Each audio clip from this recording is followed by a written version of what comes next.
Hello, my name is Dr. Felice Adler. I'm a pediatric infectious disease doctor at Harbor UCLA Medical Center in Los Angeles, California.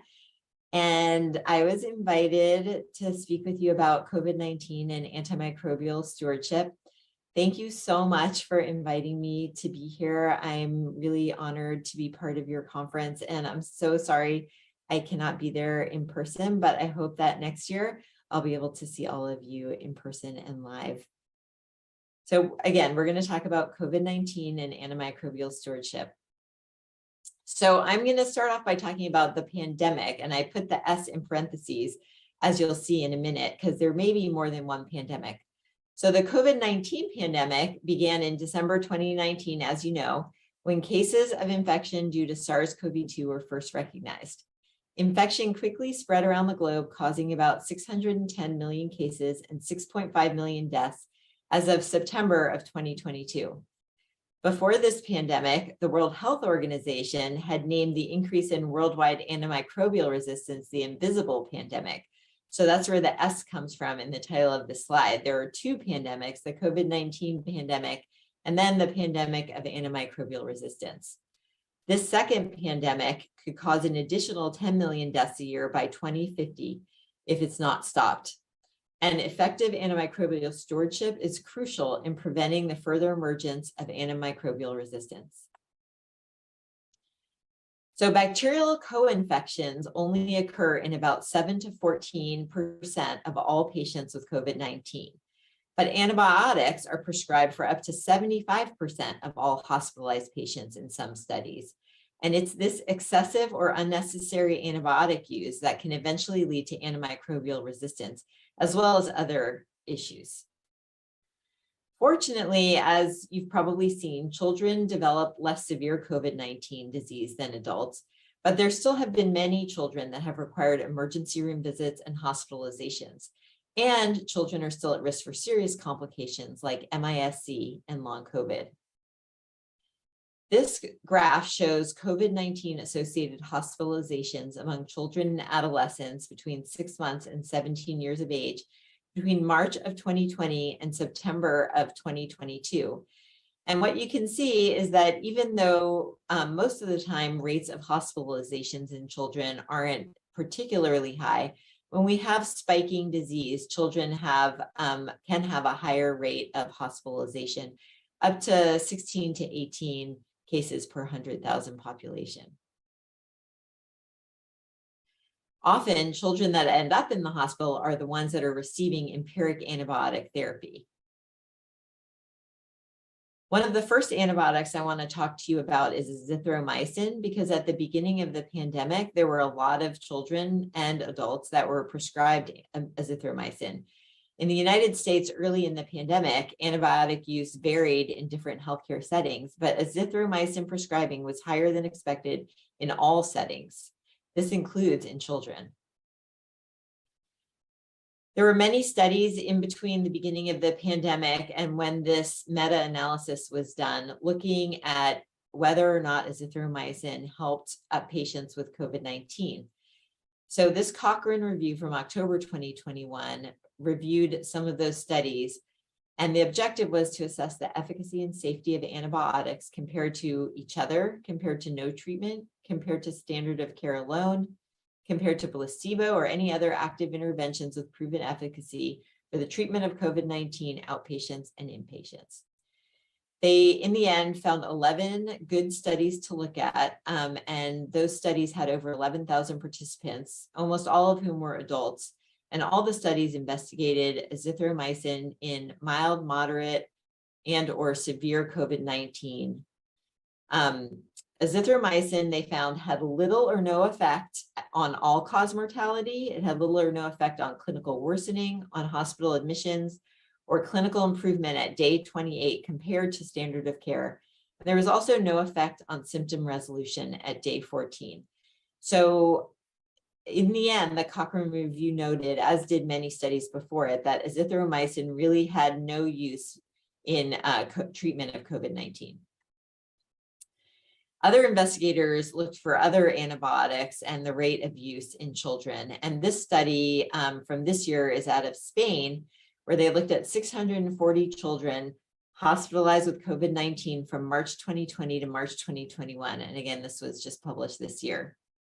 Bacterial infections were found in approximately 7% of these hospitalized children with COVID-19, most of which were urinary tract and bloodstream infections. But this study did include patients with coagulase negative staph as having bloodstream infections, which probably was a contaminant. So true bacterial infections may have been even less than 77%. But 54% of patients received antibiotics. They found that patients with a higher severity of infection were more likely to receive antibiotics. Fortunately, antibiotic prescribing declined over time when it was clear that bacterial co-infection was uncommon with COVID-19. And the antibiotic use that declined the most was azithromycin, most likely because of the efficacy trials that showed that azithromycin lacked efficacy against COVID-19. And on this slide, we see a graph of that trend in antibiotic prescribing among children hospitalized with COVID-19 in the study. The blue bars represent the number of COVID-19 admissions over time from March 2020 to March 2021. The red line, as you can see here, is the prevalence of antibiotic prescribing. And you can see that over time, antibiotic prescribing declined. And the antibiotic prescribing that declined most significantly was shown in this purple line, which is the prevalence of azithromycin prescribing, which declined significantly to basically nothing over the time period of the study. So why are children receiving so much antibiotics when they're hospitalized with COVID-19, even though we know that so few of them have an infection? And I think this Venn diagram explains why.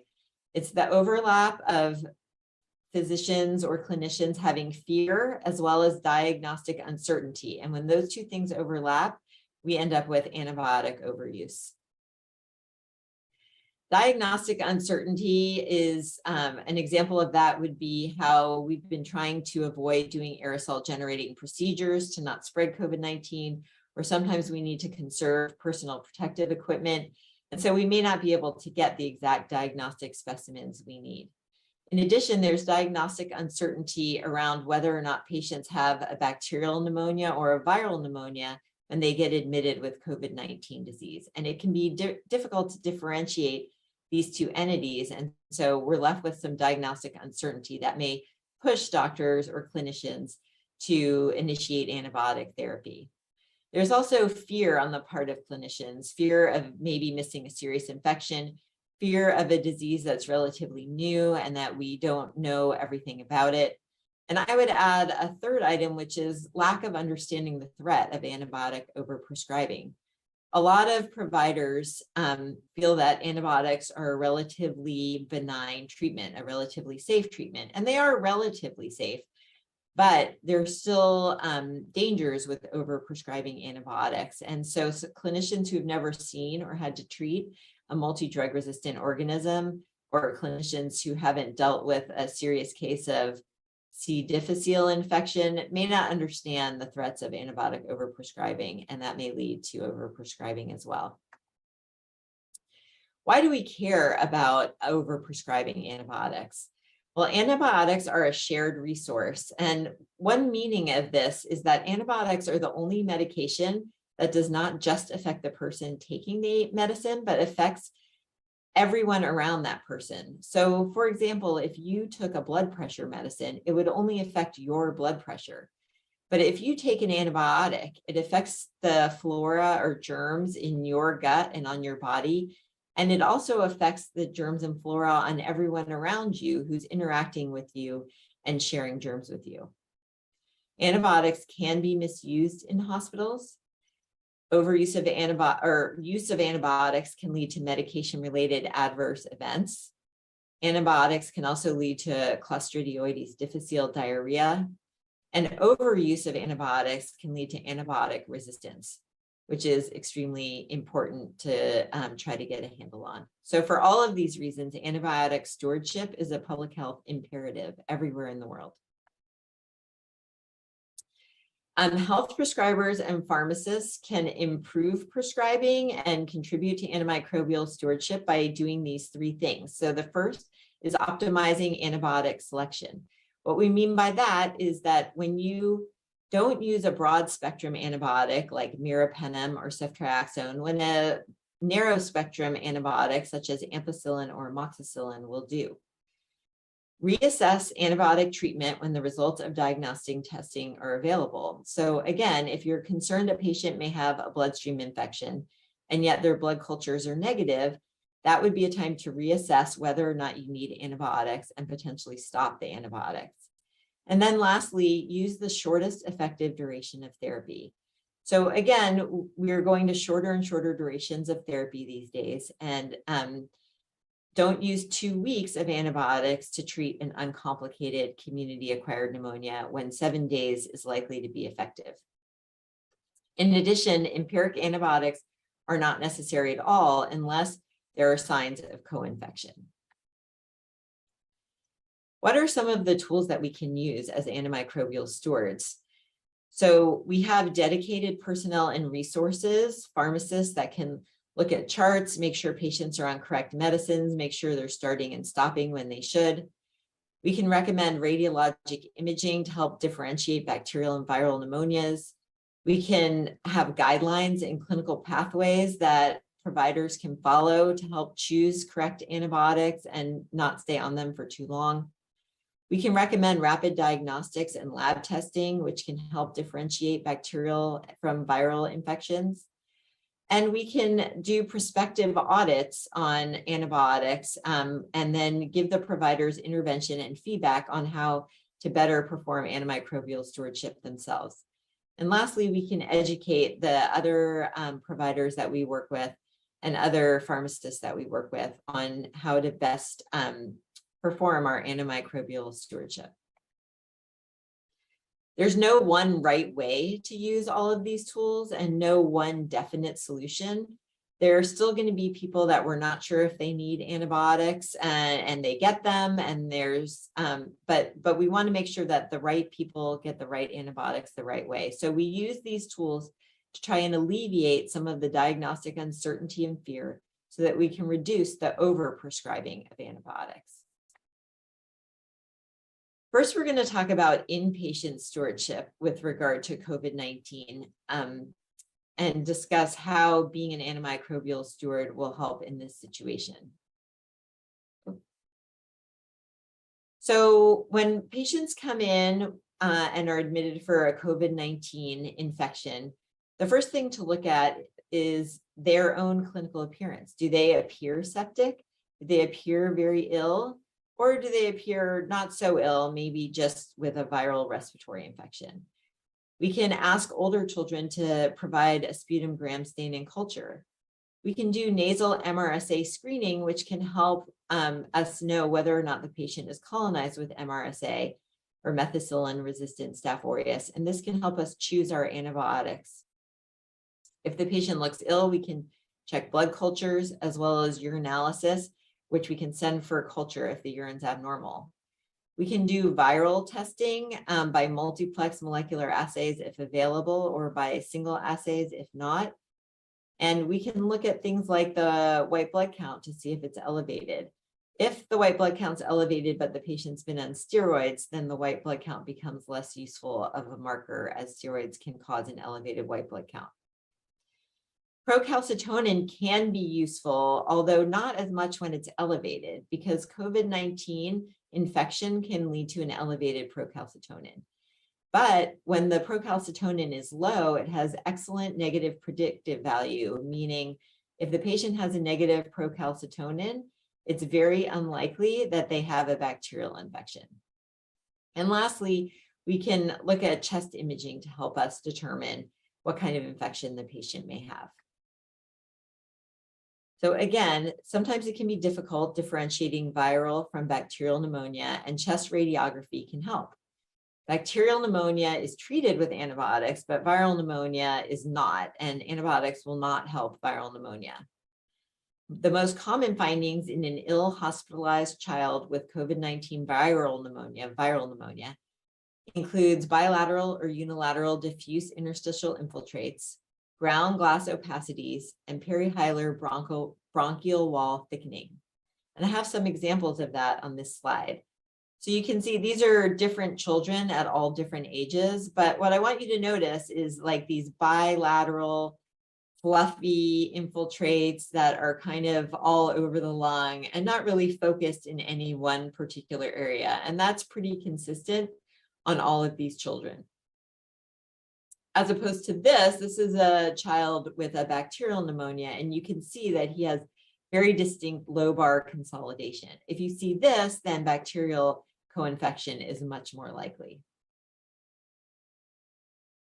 When antibiotics need to be used empirically because of suspicion for a bacterial infection in a patient who's admitted with COVID-19, again, we don't need to change what we usually use for community-acquired pneumonia in children just because they have COVID-19. We can use the same medicines.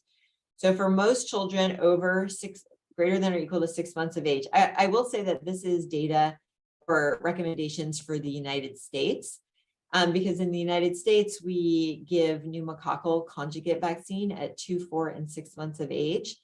So after 6 months of age, we're much less worried about patients having penicillin-resistant pneumococcal pneumonia. And so our first choice of agent to use is ampicillin or penicillin to treat susceptible pneumococcus, which is going to be the most likely cause of infection. And then there are other recommendations listed on this slide as well. Okay, this slide shows the empiric therapy that you would want to start if your patient has a more severe pneumonia and it is admitted to the hospital. And again, these are recommendations that we use in the United States, but you would want to check your local antibiogram to make sure that these antibiotics would also be active against your most common organisms that you see in patients that come in with severe community-acquired pneumonia. Again, we would use empirically ceftriaxone or cefotaxime in addition to a macrolide antibiotic. And then if you know that your patient is colonized with MRSA, or if they have a risk for MRSA, such as a family member with MRSA or prior MRSA infection, then you would want to add coverage for MRSA as well if they have severe pneumonia. But for regular community-acquired pneumonia, that would not be necessary. In conclusion, I have a slide showing what you would like to do for children with potential bacterial co-infection. So bacterial co-infection is not common in the setting of COVID-19. Antibiotic utilization should be minimized as much as possible using stewardship and diagnostic strategies. When needed, antibiotic use in patients with COVID-19 can be minimized. So patients likely do not need more than 7 days of therapy for an uncomplicated community-acquired pneumonia. If there's no MRSA isolated, then no MRSA treatment needs to be given unless the patient is critically ill or we know that they have colonized family members or are colonized themselves. And then patients can switch to oral therapy from IV therapy once they're clinically improved and taking PO. Now we're going to move on to talk a little bit about outpatient stewardship. So we're going to start with a case study of a child visiting the pediatrician's office with COVID-19. This is a 10-year-old boy with a 2-day history of fever, cough, and headache. He has no past medical history. A neighbor who he plays with tested positive for COVID-19 yesterday. Physical exam is normal except for a temperature of 101 and cervical lymphadenopathy. He has no tachypnea and his lungs sound clear, and a COVID-19 rapid antigen test is positive. The parents are concerned he may get pneumonia and they're asking if he needs antibiotics. How would you manage this patient? Would you start azithromycin? B, would you start amoxicillin? C, would you provide a clear diagnosis and counsel his parent about when antibiotics are indicated and side effects? D, would you offer recommendations for symptomatic therapy and a contingency plan for follow-up if he gets worse? Or E, would you do both C and D? And the answer, of course, is E. You would do both C and D. And why is that the correct answer? This patient appears to have a viral upper respiratory tract infection without any specific signs or symptoms that show a bacterial secondary infection or superinfection. So antibiotic treatment is not going to provide this patient any benefit and could cause harm. That's why we do not want to give this particular type of patient antibiotics. We can use some proven communication strategies, at least again, proven in the United States, and things may be different in Vietnam, to address the patient and parent concerns. So there is an organization in the United States called DART, Dialogue Around Respiratory Illnesses and Treatment, that looks at how to avoid giving antibiotics for viral respiratory infections and how to communicate that we're not going to give antibiotics and why to families. So clinicians can effectively communicate with parents and patients when antibiotics are not needed.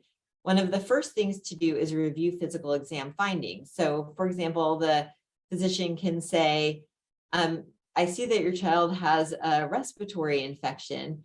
The lungs sound completely clear, and I do not hear any evidence of pneumonia. Also, your child looks pretty well. Then you can deliver a clear diagnosis saying, I think what your child has is an upper respiratory tract infection caused by SARS-CoV-2 or COVID-19. And that infection will not respond to antibiotics. Then you can provide a two-part negative, then positive recommendation. So that would go something like this. So your child does not have a bacterial infection, and so antibiotics are not going to help your child. But there are other medicines that we can give that can help your child feel more comfortable. And then you could recommend things like ibuprofen or Tylenol for fever. Lastly, or if the child's over 4 years of age, you could also recommend cold medicine for that child potentially. And then lastly, you can provide a contingency plan. And what that would look like would be something like, your child does not appear to have pneumonia now, but if the fever goes higher, if the cough gets worse, if your child looks like they're having trouble breathing, then I need to hear from you right away, or please come back for additional care. So in a patient like this, we would just recommend watchful waiting and symptom relief.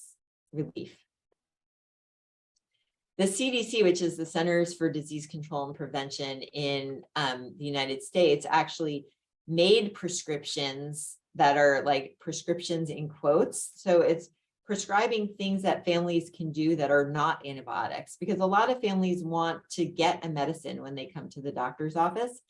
And this gives them medicines that they can take that are not antibiotics that may help and are definitely going to have less side effects and be more beneficial than antibiotics for a virus. So they say things like drink extra water and fluids, suck on ice chips or popsicles. You can use honey to relieve a cough for children who are at least 12 months of age. And then there's even a section for specific medicines like Tylenol and ibuprofen. So at least the parents can leave the office with some type of prescription, even if it's not an actual prescription. The last thing I want to address is vaccines. So antimicrobial stewardship is extremely important in preventing the development of antimicrobial resistance, as we've talked about. But are vaccines one of the tools we can use as an antimicrobial steward in preventing antimicrobial resistance? And of course, vaccines are extremely important. This slide, the next two slides kind of show how vaccines help prevent antimicrobial resistance in the population. So if a single individual who's not vaccinated gets exposed to a germ, and we can pretend, even though it doesn't look like it, we can pretend like this is pneumococcus, that person could get infected. And if the pneumococcus is resistant to penicillin, then the patient's not going to get better because of antimicrobial resistance and is going to end up seeking healthcare, potentially in the hospital, and receiving another antibiotic. When they receive that antibiotic, some patients will clear their infection, but other patients may have emergence of even more antibiotic resistance. And now they have a serious infection that's very resistant to antibiotics. At a population level, what that looks like is if the infection goes through the population and many people get both first and second line antibiotics, there are going to be many people in the population that end up with antimicrobial resistant isolates that are then allowed to spread from person to person because really no one is protected from this germ. And that's how we get widespread antimicrobial resistance. On the other hand, if the patient is vaccinated, say against the pneumococcus, and they're exposed to infection, the disease is prevented. And in a population that's highly vaccinated, even though there might be a couple of people that aren't vaccinated, in the end, after being exposed to infection, almost everyone will be protected from that infection, and there will be herd immunity such that other people who haven't been vaccinated may be protected, and very few people will develop antimicrobial resistance. So the emergence and spread of antimicrobial resistance is mitigated by vaccination and herd immunity. So that was in bacterial infections. But vaccines can also indirectly affect antimicrobial resistance by preventing viral infections. So for example, influenza infection, as you know, can lead to superinfection like pneumonia requiring antibiotics. People with influenza get, for example, staph pneumonia. But influenza vaccine can prevent influenza infection and therefore prevent the risk of superinfection, leading to less antibiotic use. And there have, in fact, been studies showing reduction in antibiotic prescriptions ranging from 13% to 64% with influenza vaccine. So there's no reason to think that COVID-19 would be very different. We know that COVID-19 infections can also lead to superinfection. And we know that COVID-19 vaccines can prevent severe disease and hospitalization, which are two of the main conditions that are risks for superinfection. So COVID-19 vaccines will likely prevent use of antibiotics given for suspected bacterial infections as well as true bacterial superinfections.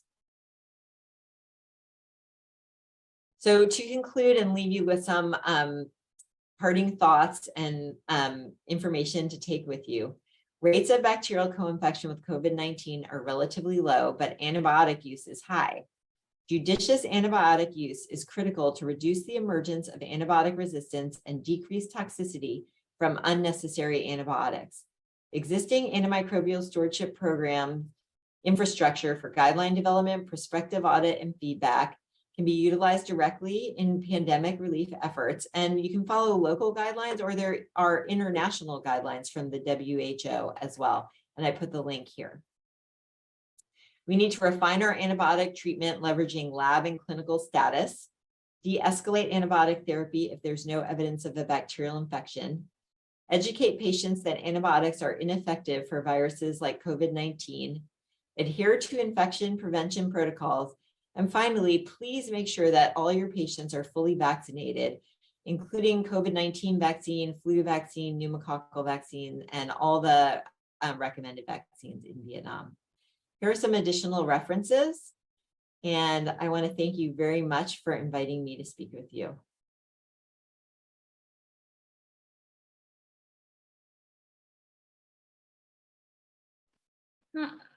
So it's okay now, yeah. And the Zoom will turn off now because it has a 40 minutes limit.